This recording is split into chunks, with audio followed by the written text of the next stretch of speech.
So today the chaplain portion of this is kind of two-pronged.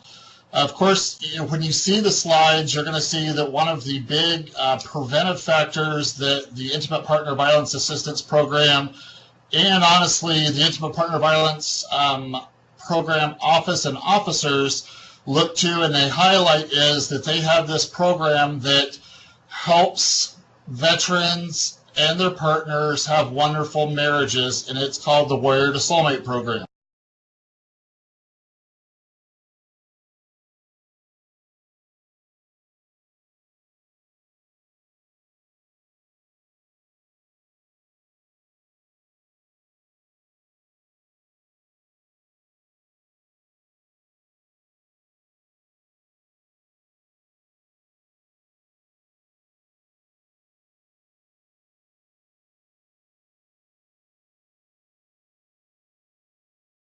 Disciplinary team.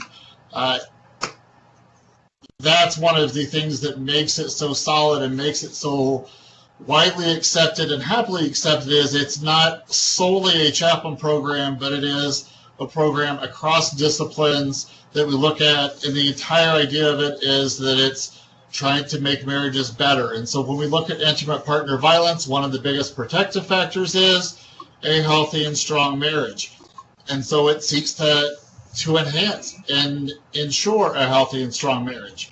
One of the things that the Warrior to Soulmate program will do is they would ask that there is no history of intimate partner violence for at least the last 6 months before someone gets into the Warrior to Soulmate program or has a Warrior to Soulmate weekend that they take part of with their partner. And that simply is to ensure that we are not giving a perpetrator extra tools to help manipulate a victim of intimate partner violence. And so that's one avenue that we do that we have a great part in. However, the other one, I would say that all of us have probably seen. If we haven't seen it and been a part of it, I would like to challenge y'all to look closer and to be aware of what's going on. And so today I want to discuss a little bit about barriers to care that chaplains have in helping victims of intimate partner violence, perpetrators and the victims. And so I don't want anyone to necessarily feel like they have to raise their hand and say, this is what this is my hang up, or this is what I run into, but maybe perhaps just say, these are some concerns that I've heard from chaplains in the field in the past. And so we can work on identifying some of those barriers and addressing them in this format. And so I would like for you, if you can type them into the conversation tab on the side of your Skype brief, or if you could just verbally share them, that would be great. And we can discuss them one by one. And so who would have the first thing?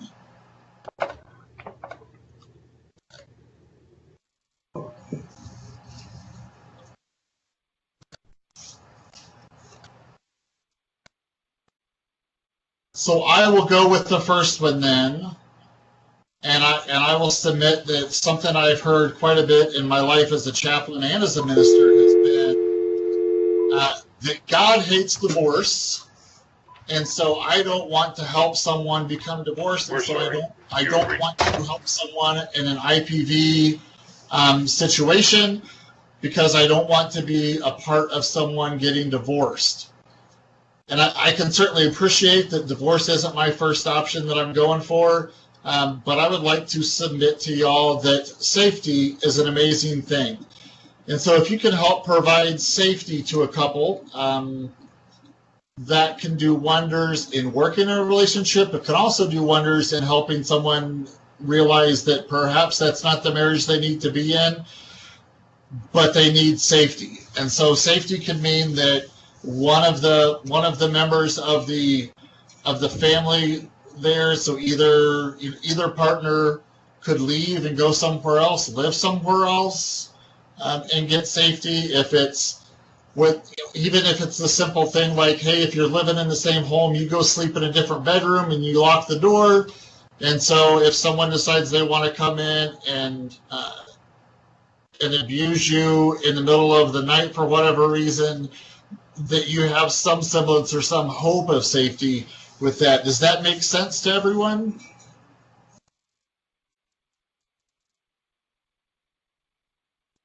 Yes, it does. All right, thank you. So now I feel that yes, now I feel like I've kind of helped open that up a little bit. Are there other barriers that you've seen that ministers have had in helping someone get safety in an intimate partner violence situation? And I see, Gail, you've got a comment that says you want to promote safety, but you don't want either one to think it's your idea or that you are promoting the idea. Can you give us a little bit more about that? Well, I'll just, I want the couple to be safe, and if that means divorce or means a separation while they go through some counseling, I'm all for it. But I don't want either one to say, "Oh, it was the chaplain's idea," that kind of thing. Okay. Finances could also cause a barrier. This is Chaplain Jones. If the person, one is a stay-at-home spouse, husband or wife, and they don't have money, how do I then encourage you to leave, knowing that you won't be able to take care of yourself and possible children? Right. And so finances and having someone look at that and really figure out, well, how. And honestly, the finances are probably one of the biggest manipulators that I see, is that we can't afford to separate, and so I'm going to continue to abuse you. And of course, that's very harmful, and so we have to find some way to get safety that doesn't necessarily have that huge of an impact on the finances. And so in the DoD side, there's a program that exists that if someone came forward and said, "Hey, my husband is abusing me," they would talk to an intake coordinator that was usually a social worker, and then the DoD would basically fund the partner that was being abused's departure from that situation. They would get really upset if there was a reuniting, but they weren't opposed to it. But they were, in the DoD side, it was, once an abuser, always an abuser. They didn't put in a whole lot of room for faith to have a positive influence into that relationship. Some of it's by what they had seen in their work. A lot of it is what they had seen in the research literature that annotated, connotated that once someone had abused, that the chance that they would do it again were pretty high. And so they were very shy from saying, "Oh yeah, we think that you should reunite with the person." But they had a program that would pay someone, you're looking at, it was like $1,000 a month, and then $1,000 a month for housing. And so that was a way to get away, while basically, leaving all the bills with the perpetrator and having this other person get away and basically have enough money for food and subsistence and some type of living arrangement, and then they could try to figure out what it was they would do from there. The VA doesn't have that program. I don't anticipate that the VA will probably start that anytime soon. But there are some organizations, some nonprofits that will help with that. But so making sure that somebody's aware that if they choose that route, that might mean that they're living in not necessarily a homeless shelter, but in a communal house with some other. Usually they make it gender specific. So if it's wives that have been abused or husbands that have been abused, they keep those houses gender specific. But they will have houses that you can go to with your children. They have someone that kind of is like a monitor for the program that runs the house, helps someone get stability, and going out with that. And church dogma is another barrier besides some cultural expectations, certainly. There are things that that you might want to say, but maybe then you might realize are protective factors, so you don't. I absolutely love it when I'm talking with someone that is suicidal, and you ask them, what are your protective barriers, and they say, I don't want to go to hell. I never try to argue with someone theological or doctrinal differences at that point and say, no, I think God's a loving God and you'll be fine. I don't ever do that. So sometimes protective barriers with the church are very helpful. Sometimes they are not. And so, but being able to identify those certainly are a big thing. And Tracy, I see that. I failed again. I failed God. I failed my family, my friends, my church. The shame that I'm going to receive from basically all of my social network is really huge. And that will certainly keep people in relationships a lot longer, whether or not someone needs to leave them or not. Those are determinations that really, if you're working within that faith community, if you can energize the faith community to help you make some of those decisions, but also help you see what you're enduring and going through. I think sometimes when you show the light of day on some of those family problems and family issues and domestic violence, that there's, if you have an abusive husband, there's a few things that are pretty handy to having a bunch of men in the church show up and say, hey, we understand you're having a problem with abusing your wife. We want to surround you in love. We want to make sure that you're getting all of the help that you need, and you can talk to us, but we also want to make sure it's not going to happen again. What can we do to help make sure it's not going to happen again, or we can ensure safety? So that means you have to be in a really tight-knit church where things like that can be discussed, but it certainly is possible, right? And Charles, you're saying it does get confusing for those who live it.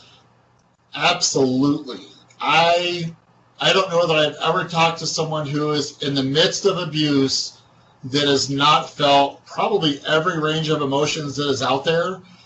And the confusion that swells within there is, I'm hearing from one side that I need to stay in the relationship, but I need to keep it going. And I hear from another side that says, hey, you need safety and you need support and we need to be here for you. And that becomes very confusing as to which one to either listen to. Is it an either or? Is it a both and? And I think sometimes the way that we approach it as chaplains, we can be that either or we can be that both and. I try to be a both and, but safety is a very basic thing for me that I want. And so if I meet a couple and one of the members is saying what I'm doing is not wrong, I'm actually well within my right to be doing this, that there is a problem there that isn't going to change overnight, certainly, but it might take a while to make some of those changes happen. And so we've got Chaplain Bruce has showed up. Thank you all so much for your conversations and your additions to this point. Kristen, you saying that there are some physical, mental, emotional, sexual, and spiritual abuse in relationships, and I think that can be one thing. They might present with they're being physically abused, but there is often, almost always, mental abuse that's happening, some type of sexual abuse or manipulation that's happening, and some spiritual abuse that's happening. They're saying, well, you're not going to be a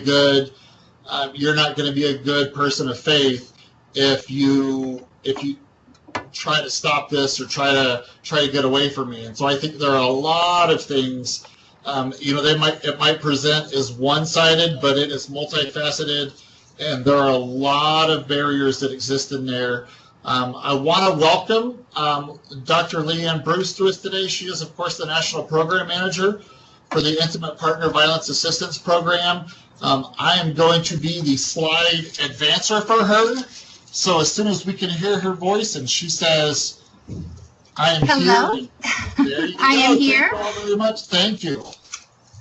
Well, thank you, Chaplain Cassidy. Thank you for covering, and it sounds like you've already really initiated a very robust discussion about this topic, and I'm very pleased to be here today, although I'm very sorry that it fell off my Outlook calendar, which governs my life. So I am sorry to be late, but we will whiz through some of these preliminary slides. If you want to go ahead and advance a couple, or I can potentially, I don't know, but anyway.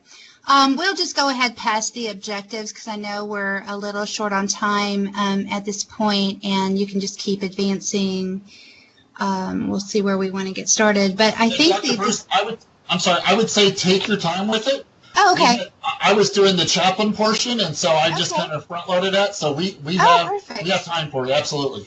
Okay, great. I wasn't sure if you were doing the song and dance to cover my time, but again, I'm very happy to be here, and I think that just to let you know, and we'll talk about this momentarily, but the VA's Intimate Partner Violence Assistance Program resides at the national level under Care Management, Chaplain, and Social Work Services. So I've just been thrilled at the national level with the chaplain's office, National Chaplain Center, coming over, in our shop, to support, to collaborate with us. I just think that the marriage, so to speak, of social work and chaplains is a very, very strong partnership, and we have been able to really talk about some of these issues and talk about how we can work together to help support our veterans and their families. So this is a wonderful natural partnership, I think.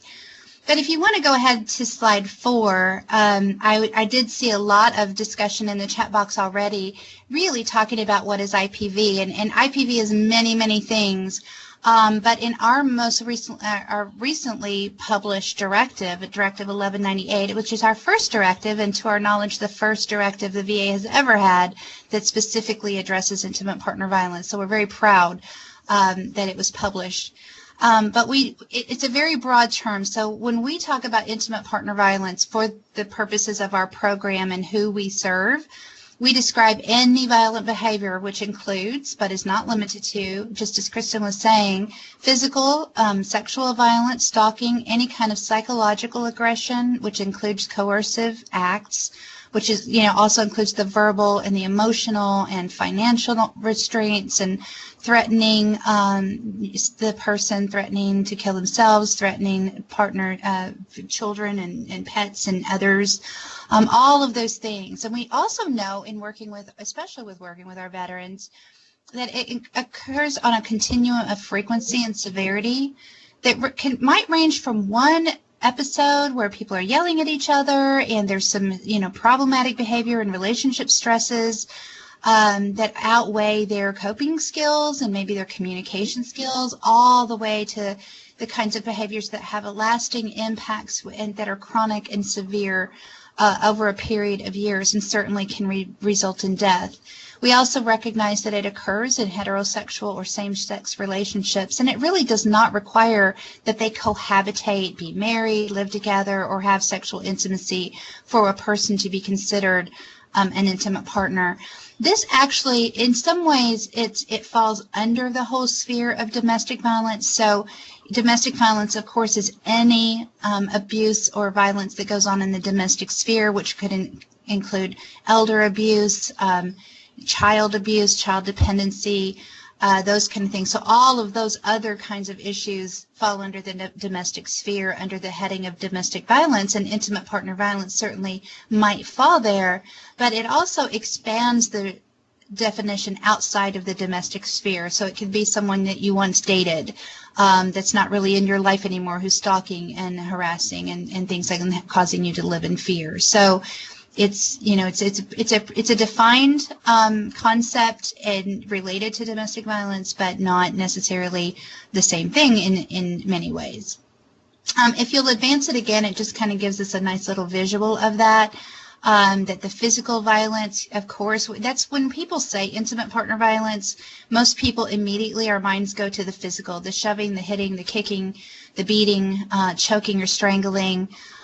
those kind of physical things, often we think of the bruises, the black eyes, things like that that are very obvious. But what's not as obvious oftentimes is the emotional abuse, the being put down, the humiliation, the shaming, the controlling, and the coercions, isolating, controlling the person through financial means and things like that, and certainly the sexual abuse as well. Some people don't even believe that sexual abuse can occur in an intimate relationship, and so there's a lot of misconceptions about what that might look like.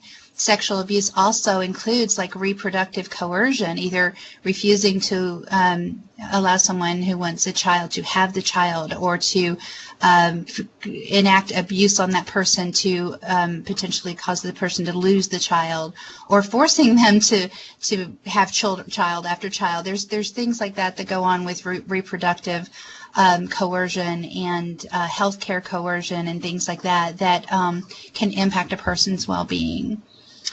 So if you want to advance it again to the next slide, we talk a little bit here. So we already know that the CDC and the World Health Organizations consider intimate partner violence to be at epidemic proportions in the general population, as you can see in the community for both IPV perpetration, which we don't say. We say IPV use. Or victimization, which we say IPV experience.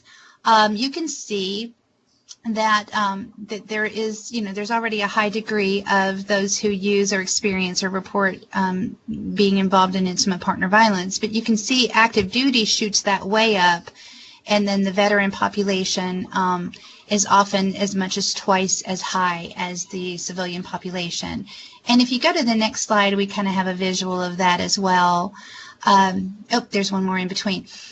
This is the trajectory of intimate partner violence before, during, and after military service. So when you look at that and you see that before military service, it might be 4.3% on average. During, it spikes up, and even after, you can see a trajectory of an escalation potentially for those who have military service. And if you'll advance it again.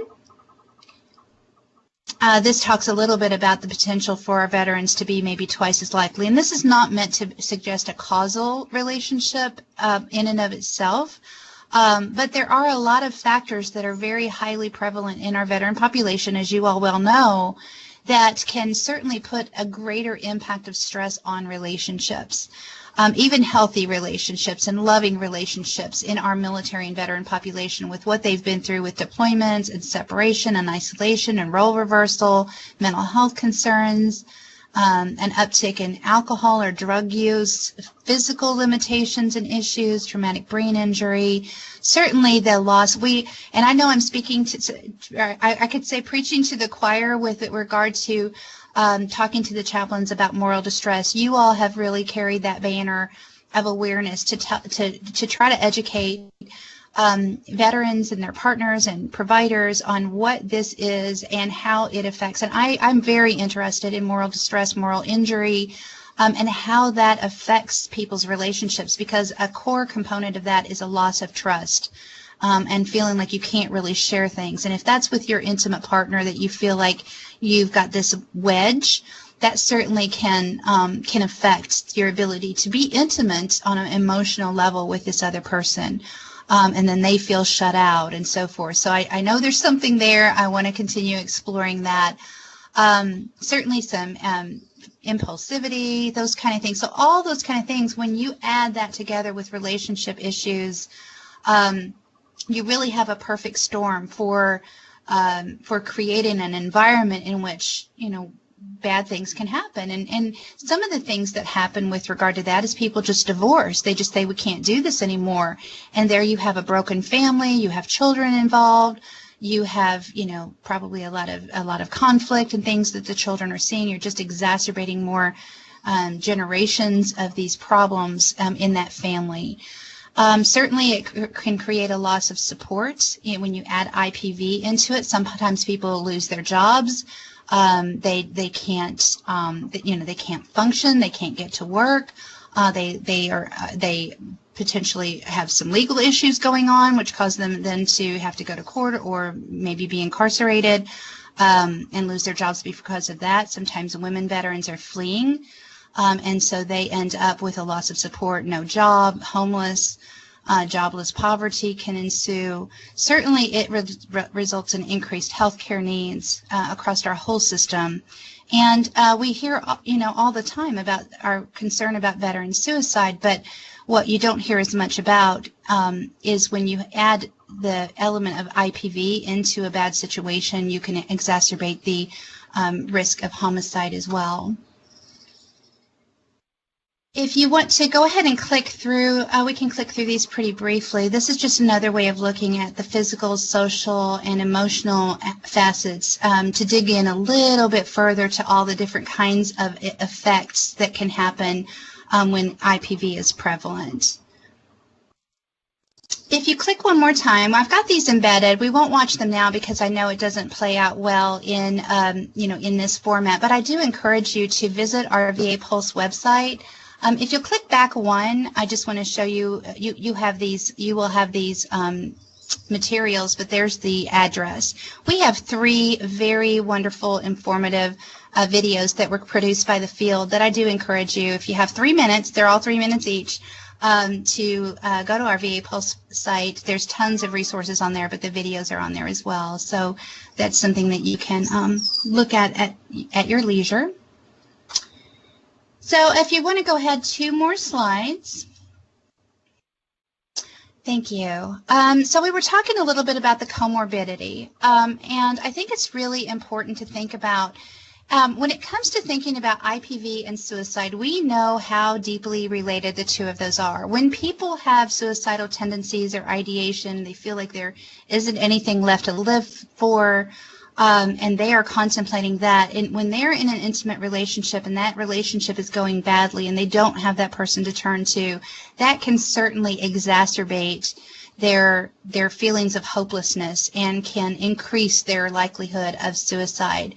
When IPV is prevalent, the sad and horrific thing is that people sometimes kill themselves, but before they do that, they kill their loved ones. They kill their partner and sometimes other family members. So this is a very real and present danger that we have when you have those two things colliding. We know that 72% of all murder-suicides involved an intimate partner.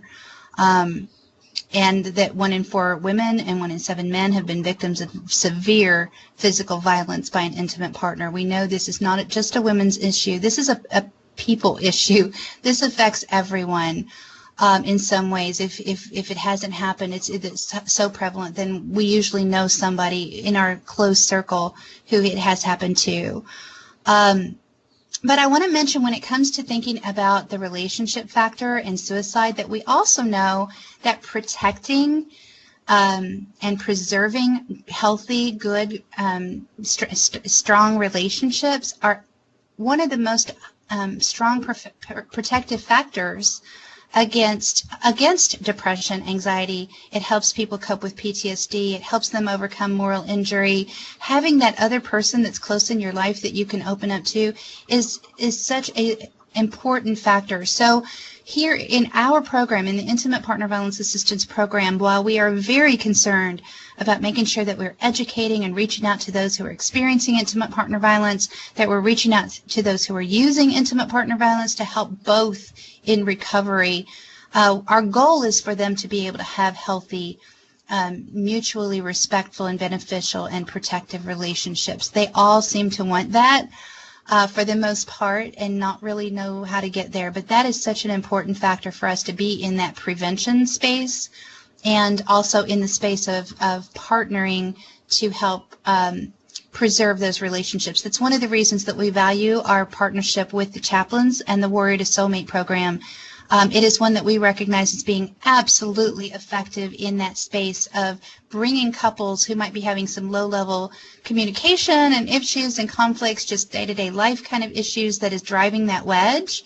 Let's get them in early. Let's work together to make sure that they're able to talk through those issues and to maybe we can not only prevent intimate partner violence, but preserve and promote a healthy relationship.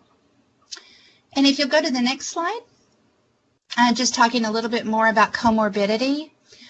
We also know, I mentioned that that homelessness is an issue. We know from studies that women veterans who screen positive for IPV are 3 times more likely to have housing instability. Now that's only been tested, the research is with regard to IPV specifically, and veterans often lands in the women veterans field. We have really ample researchers who are giving us very rich data about the experience for women veterans. But with regard to IPV and male veterans, there's just not a lot of studies out there. It would be my gut feeling and my assumption that we have a great many male veterans who are homeless as a result of IPV as well, either because they left an abusive relationship or because they were made to leave an abusive relationship through divorce and that sort of thing, and had no place to go. So I think that is something that we are concerned about for all of our veterans. And if you'll advance again, I mentioned earlier about healthcare issues and reproductive health issues. Of course, we have a huge dedication to our female population with regard to those, especially who are starting families in that age population and so forth. And there's so many things about intimate partner violence and the reproductive stages that can collide. We have many of our maternity care coordinators are using our screening protocol to screen their patients for intimate partner violence in order to make sure that they are not at risk. If you advance the slide again, there's I just wanted to kind of revisit the dangers. So with regard to some of the dangers of intimate partner violence, one of the things I've become very interested in, and we're going to provide some additional guidance in our program throughout this year on, is strangulation. This information comes from the Family Justice Center and the Institute on Strangulation, which it has amazing resources. But we hear so much about TBI, and what I discovered is that the majority of women veterans who have sustained a TBI have sustained it through intimate partner violence, and not necessarily through combat and car accidents and some of the other reasons people sustain a TBI. And it's just so important that we understand that the lethality of anyone who has ever experienced strangulation actually increases their risk of homicide by 750%. It's one of the most lethal ways and unfortunately common ways that people in a rage enact violence on their partner, and it only takes seconds to cause brain damage. And so this is something, an education piece that I wanted to make sure I inserted in every presentation I do, because I don't think that we think about this a lot. Maybe we don't ask about it enough. Maybe providers who are seeing patients maybe don't put the pieces together and create the dotted line between some of the symptoms that they're reporting and any experience of intimate partner violence. So I just want to include that. Next slide, please. And so a lot of times we have a very heavy program for IPV in healthcare, and this is why. We know from focus groups and research that patients want to tell us about their intimate partner violence or their relationship issues. They want our providers and the teams that they come to and trust, and certainly when they come to you all as chaplains, they need help. They want to sort through this. This is complex. But in many cases, they are coming to us, and they want that door open because so they want to be asked. And this is kind of my my soapbox when it comes to convincing providers and primary care teams and others to enact our screening protocol and to be asking about that. And honestly, early on, and I've only been in this program for almost 2.5 years.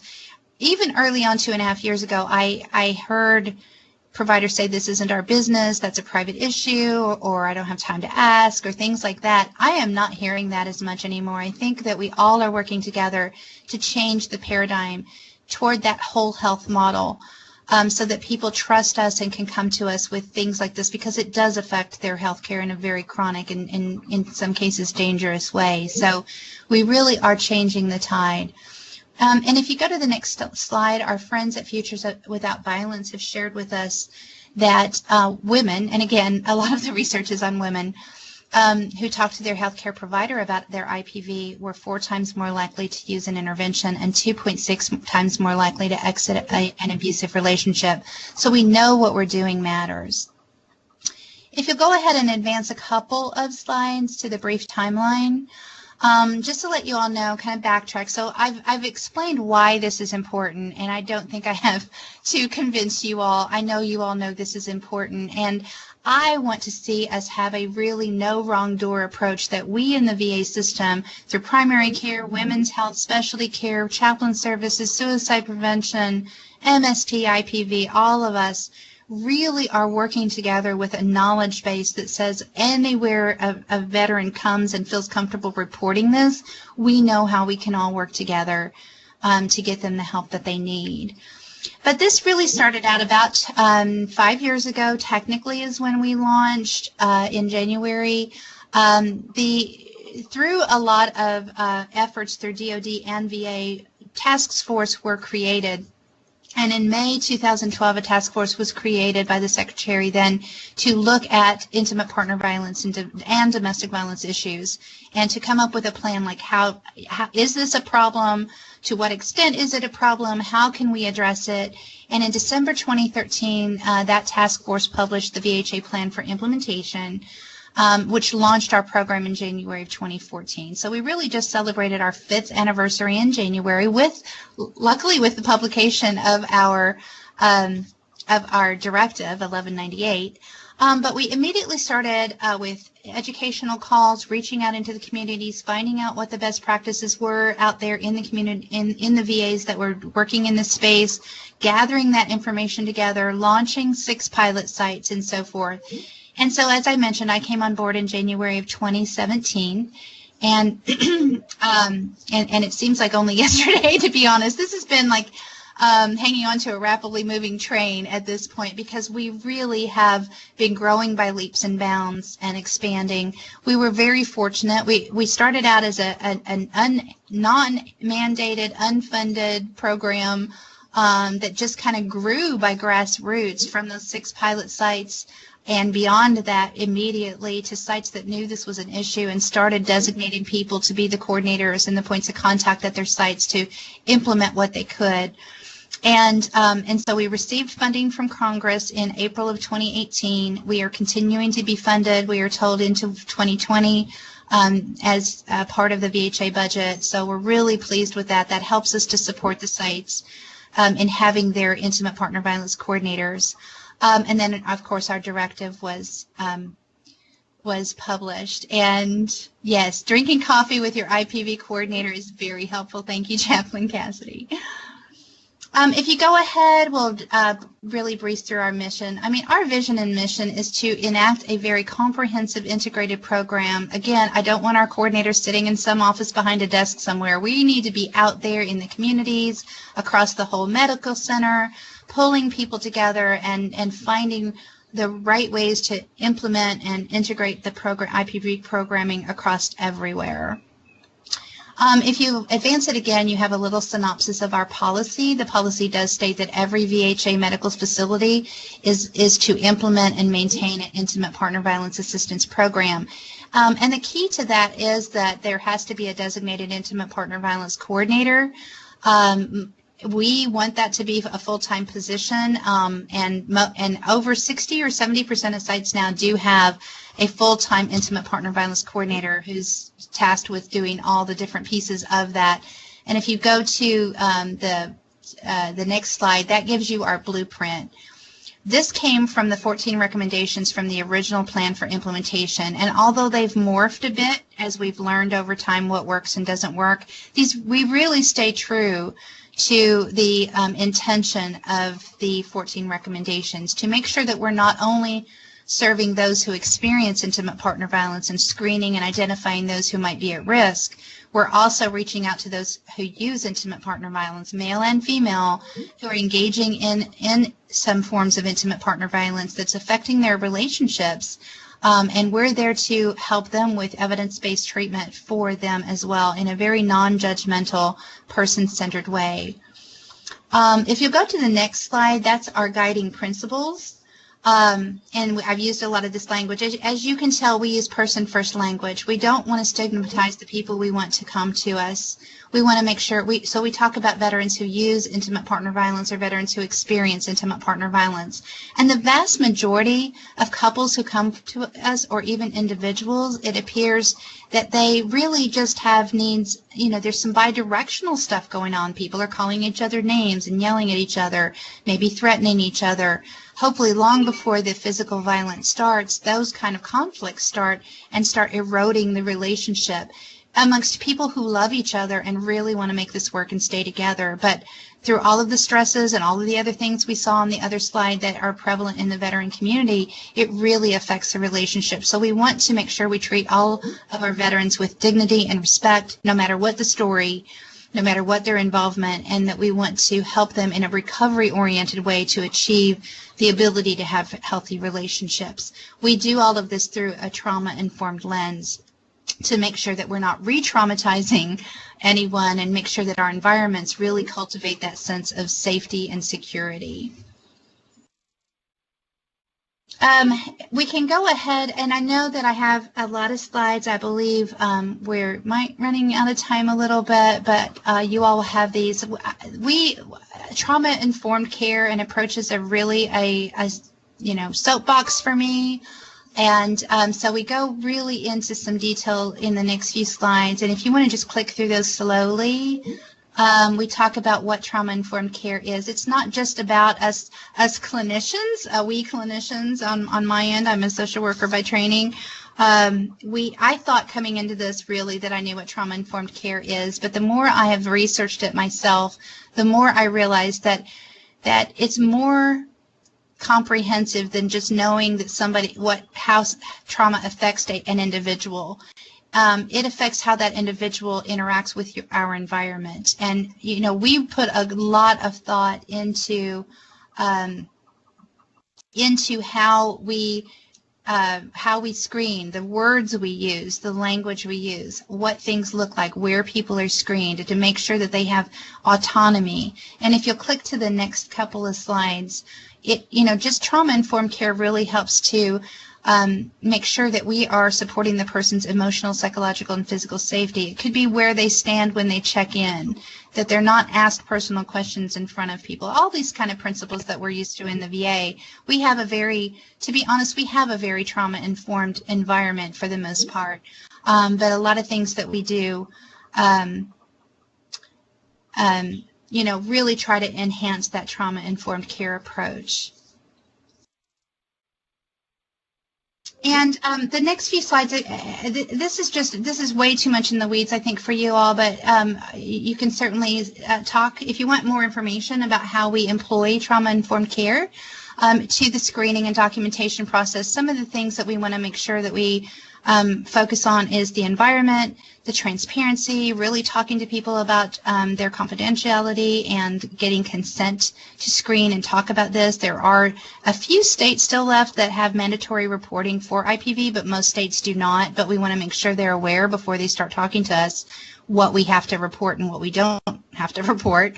Trying to uphold their choice for informed consent to think about what we put in the record. And documentation is so problematic in some way, not in a normal way, but we do have to talk to people about who has access to their chart. Through My Healthy Vet, if an abusive partner who's very controlling has access to the veteran's chart through My Healthy Vet, then we want to be very, very careful about what we put in there, and we want the person to know exactly what we are putting in that chart. And in some cases, we have to be a little bit more vague about what they're telling us, and in some cases use some alternative documentation in order not to exacerbate their risk. And we have a documentation toolkit, a screening toolkit that will be available to anyone who wants it. Now, if we can pop down to slide 38, and I've given you all like the whole kitchen sink in your slides. I just want to talk a little bit about some of the things that your coordinators do And these, all of those 14 recommendations kind of distill down into 5 big buckets of activities that that your coordinators, hopefully you're seeing them do. One is raising awareness. Please do reach out to your coordinator if you want them to come and talk at one of your staff meetings and talk more about what they're doing at your site.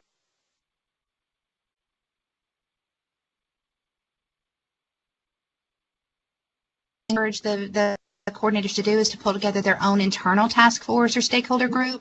I hope that you all will be able to participate and make those partnerships, strengthen those partnerships between the programs at your sites. We also require that they go out in the community. We can't do this alone. We're not an advocacy group. We're not a coalition. We don't have shelters. We have to build those community partnerships in order to make really strong, warm handoffs to the community when things are needed, as well as bring those resources into the VA so that they're at the fingertips of the staff who are getting these disclosures, so that they feel very confident in being able to say, here's the resources we have. Again, I've already said we serve those who experience intimate partner violence, those who use intimate partner violence, and we are very unique in the VA that our model actually extends services to VA staff as well. So if you are counseling someone that is a VA staff member who come to you, please let them know that they can come to the IPV coordinator, and we will very discreetly be able to connect them with services in the community that can help them. The next few slides go into into things a little bit more deeply as well, but I'd like to pop down to slide 42. As I mentioned, we have a mandated screening model that where not all sites are screening yet, and at sites that are screening, sometimes they're screening in specific clinics to start with. We basically, while we hope to screen all veterans annually at some point, then that's on our horizon. That's what we believe needs to happen. But we don't want to just flip the switch and turn it on for all veterans anywhere if the staff are not ready to do so. There needs to be training, preparation, what happens if it's positive. So we have asked our coordinators to implement this in a very gradual, incremental way in order to make sure the safety plan is there. But if it's at all helpful to you all to know, we use the HITS screening tool, and it asks if someone has physically hurt you. So it's hurt, insult, threaten, scream is the mnemonic that spells out HITS. And that's a nice way to start. Instead of saying, do you feel safe at home, or is anyone hurting you? This is really specific in saying that intimate partner violence involves all of these kinds of things. And so it really helps to educate staff. We've also added our own sexual abuse question because that was missing really from the HITS. So by doing these 5 questions, we educate the patient on all the different kinds of IPV there might be and kind of prompt them to talk about those concerns they might have. If that is positive, if you'll go to the next slide, we then do a risk screen, and as you can see, we have here, we want to ask if it's increasing, if the person has been strangled or choked. The medical term, of course, is strangled. People often use the term choked, so we left them both there, or if they're fearful that their partner may kill them. So those will take the decision about what to do next up to the next level. If you go to the next slide, that's just some of the interventions. We do this through partnerships again, so providing universal education, regardless if someone says yes or no. We know that it's underreported, so we want to make sure that we're there with the National Domestic Violence Hotline. We have materials to hand them. If they're willing to accept that we are going to offer that information to everyone, regardless of whether they endorse IPV or not, and they can take it or leave it. We want to make sure that we're providing referrals to the community internally and working together to make sure that resources are there for everyone. Let's see, we do safety planning. We have our goal is to have like a hub and spoke model, so that the coordinator really serves as the hub and the subject matter expert overseeing the program, but that we have highly trained staff identified across the medical centers, and CBOCs and clinics and so forth, that can be that first line to provide that education and potential safety planning. If you want to jump to slide 48, one of our partnerships, as I've mentioned, we have evidence-based treatment for those who use intimate partner violence. We have now expanded this to about 42 sites now and continuing to expand the Strength at Home program. It's very helpful for veterans who use intimate partner violence to help them understand from a trauma-informed perspective, like why that's happening. The next partnership I'm always very happy to talk about, if you'll click the slides, is our partnership at the national level with the Warrior to Soulmate program. Again, I don't know how many sites that have the Warrior to Soulmate program through their chaplain services, but I have gone through the training myself and found it to be very, very beneficial, and it's something we want to continue to support through our office and collaborate at the local level. And with that, I'm just going to go ahead and let's pop down to slide 54. You have access to our SharePoint, any materials there that you want to access, our VA Pulse page.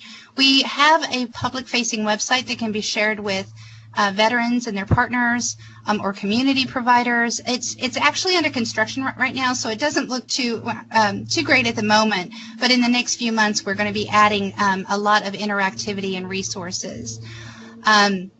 So with that, I'll go ahead and end. I don't know if there's any time for question and answer. I know there's been a lot of conversation in the chat box, so if somebody wants to capture that and send that to me by email, I would be happy to answer any questions that from my vantage point that I can answer. Thank you so much, Dr. Bruce. I really appreciate you being here today with us and offering this presentation. We will get those comments to you and allow you the opportunity to respond in that. I want to thank all the chaplains that are here. That, of course, IPV is a very difficult subject to talk about. It's very sensitive, especially if you have experienced either as the user or the experiencer.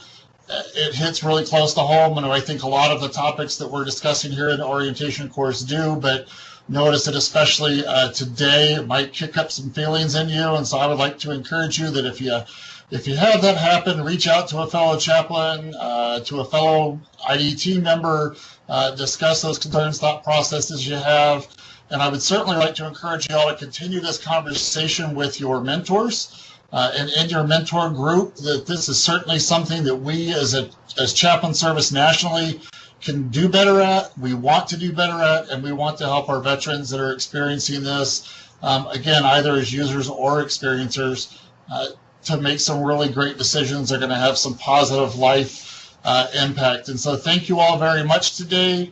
Thank you all for being here. We're coming right up on that hour, so thank you all very much. I will sign off. And y'all have a wonderful day out there. Thank you so much.